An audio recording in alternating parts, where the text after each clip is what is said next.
देखिए, अब ये जो बहुत इम्पोर्टेंट चैप्टर है आपके ट्रीटमेंट पर्पज से भी और आपके क्लिनिकल के हिसाब से और आपके एंट्रेंस के हिसाब से। तो जनरली जो चिकित्सा का सिद्धांत है, काफ़ी लोग इस चिकित्सा को फॉलो करते हैं कि स्रोतस्विमानीय अध्याय में जो हमें चिकित्सा बताई है हम उस पर ही डिपेंड रहते हैं। ठीक है, स्रोतस्विमानीय चिकित्सा में कैसे डिपेंड रहते हैं, जैसे यहाँ पे बताया रस व स्रोतस बताया, तो रस व स्रोतस के लक्षण बताए हुए हैं कि रस दुष्टि अगर हो गई तो कौन कौन से लक्षण आएंगे रस व स्रोतस में। फिर उसकी लास्ट में चिकित्सा बताई हुई है कि रस व स्रोतस के दुष्ट होने से हम ये चिकित्सा करेंगे। तो वो सिंपल वो उसी चीज़ को फॉलो करते हैं कि हमें देखना है, मान लीजिए मान लो श्वास है, ठीक है, अब श्वास रोग है, वो कौन से स्रोतस की दुष्टि का लक्षण है, वो उस दुष्टि को पकड़ेंगे और श्वास में स्रोतस की दुष्टि की चिकित्सा क्या बताई है चरक ने, केवल वही चिकित्सा करेंगे, चाहे वह रोग कैसा भी हो, बस हमें उसके स्रोतस को पकड़ना है। ठीक है, तो अगर इसको आप फॉलो करेंगे तो डेफिनेटली आपको कुछ रिजल्ट मिलेंगे। तो काफ़ी लोग स्रोतस के हिसाब से चिकित्सा करते हैं, काफ़ी लोग धातुगत चीज़ों के हिसाब से चिकित्सा करते हैं और काफ़ी कुछ मिली जुली चिकित्सा करते हैं जो आपस में संबंध बना के।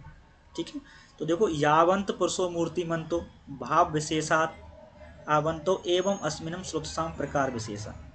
ठीक है, तो ये जो लाइन है वो ये बोल रही है कि यावंत पुरुषो मूर्तिमंतो, इस पुरुष में जितने मूर्तिमान भाव हैं, मूर्तिमान का मतलब होता है जनरली जो दिखने वाले भाव हैं, उतने ही आपको स्रोतस मिलेंगे, उतने ही स्रोतस के प्रकार हैं। ठीक है, तो लास्ट लाइन लिखा स्रोतसांसी खलु परिणाम आपदनम धातुनाम एवं भवत्य अर्थ्य। ठीक है, जो स्रोतस जो हैं उनसे जो है हमारे धातु आदि चीजों का वहन होता है।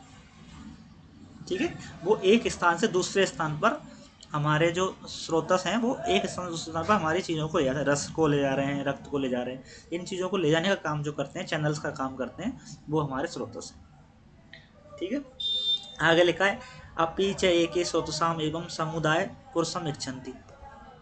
जो स्रोतस है उन स्रोतस का समुदाय ही आपका क्या कहलाता है, पुरुष कहलाता है। तो इसको भी आप याद रखना, स्रोतस के समूह को पुरुष बोला है। क्यों बोला है, क्योंकि सर्वगतस्य, यही सब चीज़ों का गमन कराता है। ठीक है, सर्वरसस्य, जो हमारा रस पच रहा है, खाने के बाद जो हमें पच रहा है, उसका दहन भी इसी के द्वारा होता है, और दोषों का प्रकोपण और दोषों का प्रशमन भी इस स्रोतस के माध्यम से ही होता है। ठीक है, इसलिए स्रोतस के समुदाय को ही पुरुष नाम दे दिया।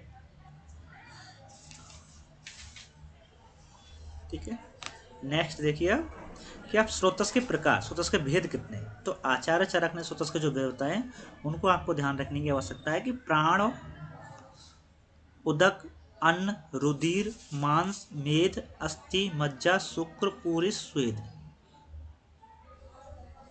ठीक है, तो प्राण व स्रोतस, उदक व स्रोतस, अन्न व स्रोतस, इसमें नीचे नीचे लिखा हुआ है यहाँ पे, ये दिख रहा है, प्राण भय, उदक भय, अन्न भय, रस भय, रुधिर भय, मेदो भय, अस्थि, मज्जा और शुक्र भय, मूत्र, पूरिस और स्वेद भय।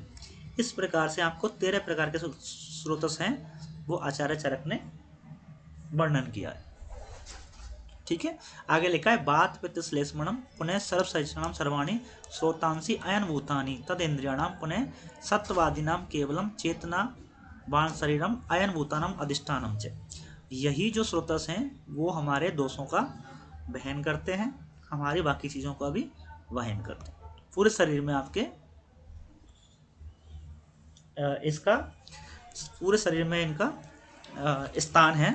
ठीक है, इस तरह से ये स्रोतस के बारे में डिवाइडेशन इनको किया हुआ है कि स्रोतस के प्रकार कितने हैं। तो 13 स्रोतस के प्रकार बताए हैं आचार्य चरक ने। सुश्रुत में थोड़ा सा अंतर है, बता देंगे। ठीक है, जब सुश्रुत पढ़ाएंगे तब बताएंगे कितने बताया उन्होंने जनरली पेयर में बताएं। देखो नीचे लिखा हुआ भी है इन्होंने कि सुश्रुत चरक संहिता में 13 प्रकार के स्रोतस माने हैं, जबकि एक स्रोतस जो एक्स्ट्रा है वो हम जो शारीर स्थान पढ़ेंगे तब बताया उन्होंने आर्तव्य स्रोतस। ठीक है, तो आर्तव्य को अगर इंक्लूड कर लिया जाए तो 14 माने जाएंगे।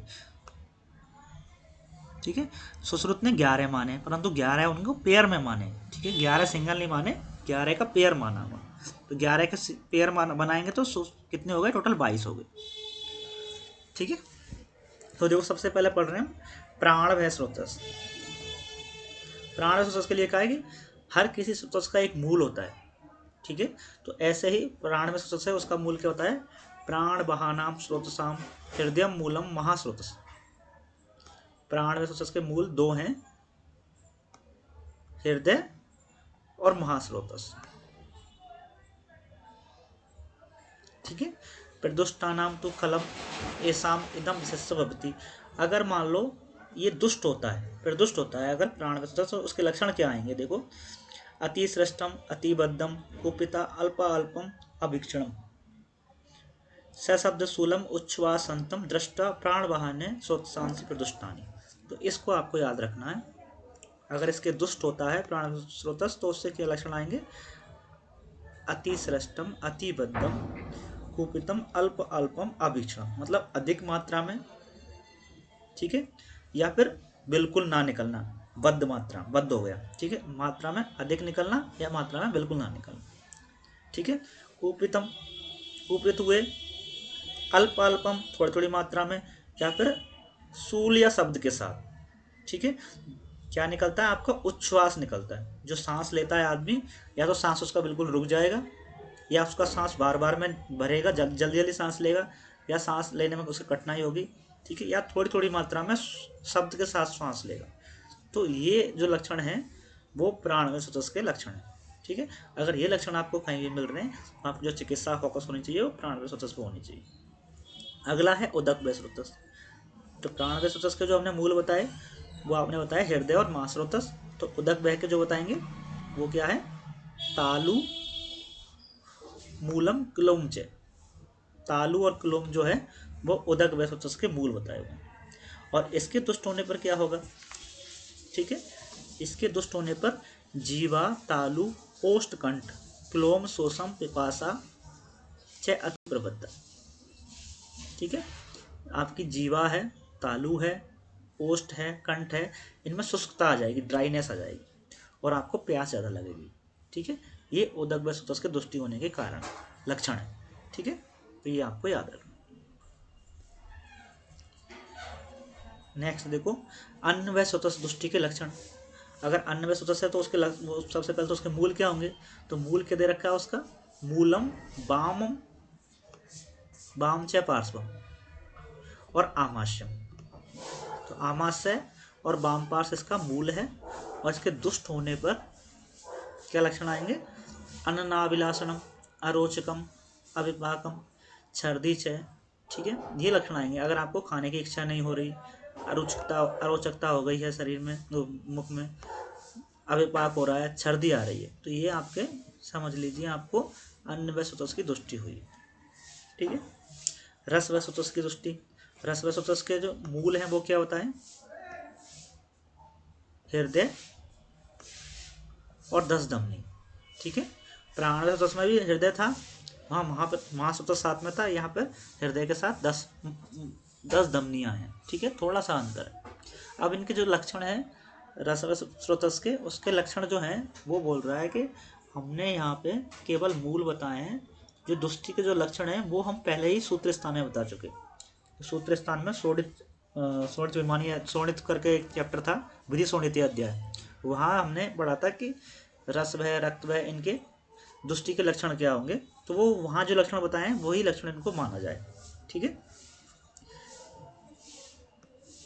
तो देखो रसवय स्रोतस है, उसके हृदय और मूल, हृदय और 10 धमनी वो उसके क्या है, उसके स्थान है। ऐसे ही रक्तभय के स्थान क्या है, यकृत और पिलिया, ठीक है। मांसवय स्रोतस के स्नायु मूल, स्नायु और त्वचा। मेदवय के वृक्क और बपा बहन, ठीक है। अस्थिभय के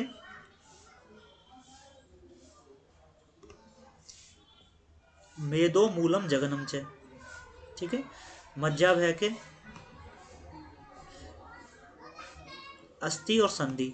तो देखो अस्थि और संधि आप देखोगे तो मेद वाले को अगर देखेंगे तो वृक्क और बपा बहन दे रखा है।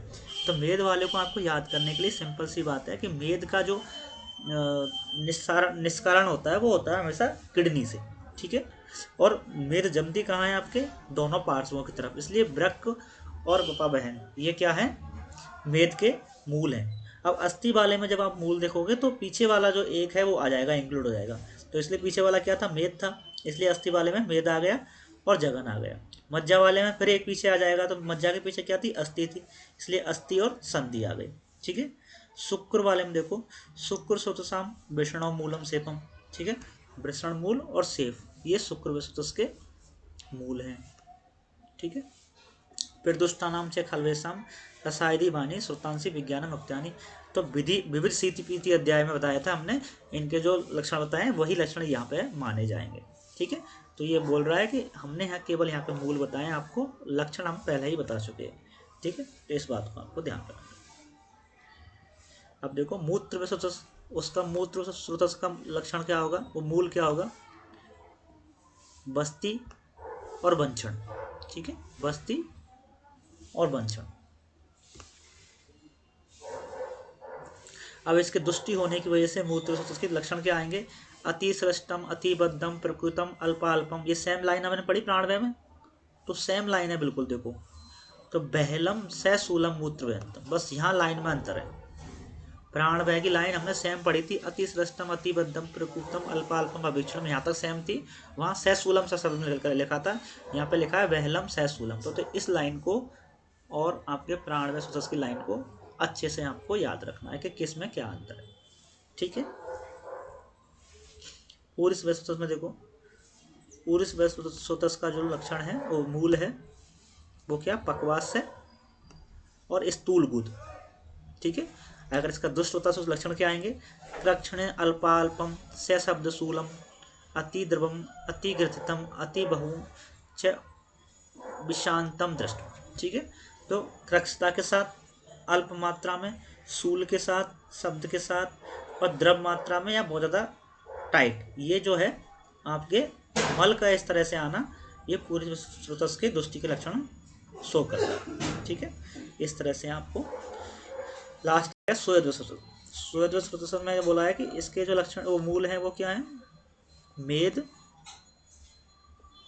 और लोमकूप, क्योंकि स्वेदन कहाँ से होता है, लोमकूप से तो स्वेटिंग होती है, तो लोमकूप तो आएगा, ठीक है। और जो मेदस्वी होते हैं उसमें ज़्यादा मात्रा में स्वेद आता है, इसलिए मेदो लोमकूप, ठीक है।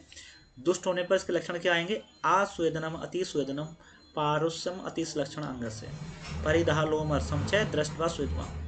तो देखो अस्वेदनम अति स्वेदन, या तो स्वेदन नहीं होगा उसको या बहुत ज़्यादा मात्रा में स्वेदन होगा। पारुष्यता अति लक्षण अंग से परिधा लोमस, ठीक है। ये जो लक्षण है वो है स्वेद स्रोतस के आएंगे।